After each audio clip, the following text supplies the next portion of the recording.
Thanks very much, Chairman. Good to have you all here for the hearing.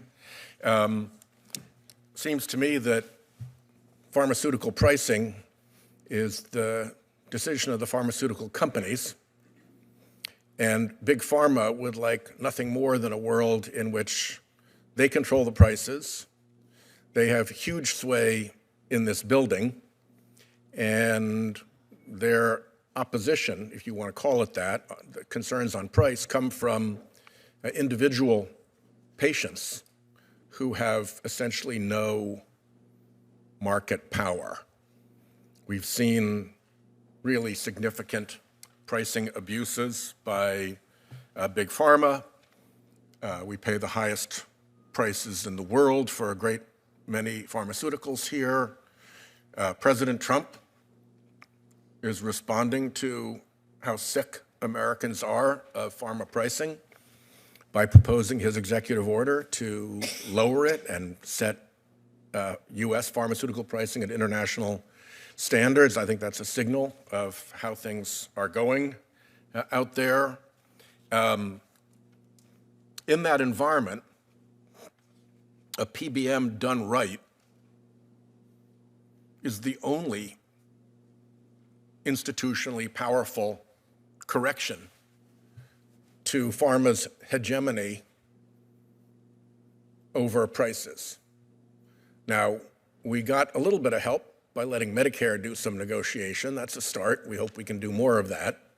But other than that, it's just an open field advantage for Big Pharma to roll over individual patients with no structural opposition. So a PBM done right is actually a counterforce to pharma's, should we say, exotic pricing structures. Because they're able to buy at scale, because they can apply leverage, because there is excess profit baked into the pharma pricing model, they actually can provide a pretty important service. I don't know about you, but when I turn on my iPad, I pretty much always now see an ad paid for by pharma trying to throw PBMs under the bus for pharma's pricing policies. Now, if you're Big Pharma and people are mad about the way you price your drugs and why Americans have to pay more than essentially any other country for pharmaceutical costs, then as President Trump noticed by announcing this next executive order, there's a pretty fed up public out there. And pharma's response is not to lower its prices, but to move PBMs in the line of fire and try to make them the source of the blame. So I'm sort of watching what looks like a bit of a political strategy by Big Pharma to point the finger at PBMs. There are clearly problems with PBMs, and the worst problem is if the PBMs and Big Pharma are colluding. If the PBMs and pharma are colluding to make the underlying pharmaceutical prices even higher and not complain about the basic pharmaceutical prices so that they have a bigger margin that they can negotiate for their clients so that they can get a bigger fee, then you have both pharma and PBMs engaged in a essentially collusive enterprise to cheat the American consumer. That behavior we need to get rid of.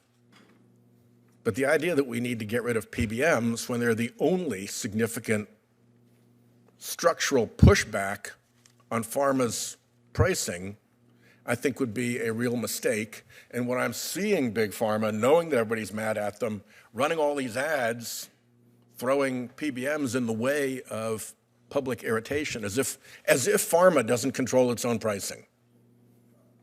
I worry about this. Mr. Scott, who sets the prices for pharmaceutical products? Drug companies and drug companies alone. Yeah, and you'd agree with me that if drug companies and PBMs are colluding to keep prices high just to give PBMs a bigger share and kind of a general truce so that consumers still get screwed, that would be an abuse of the PBM model.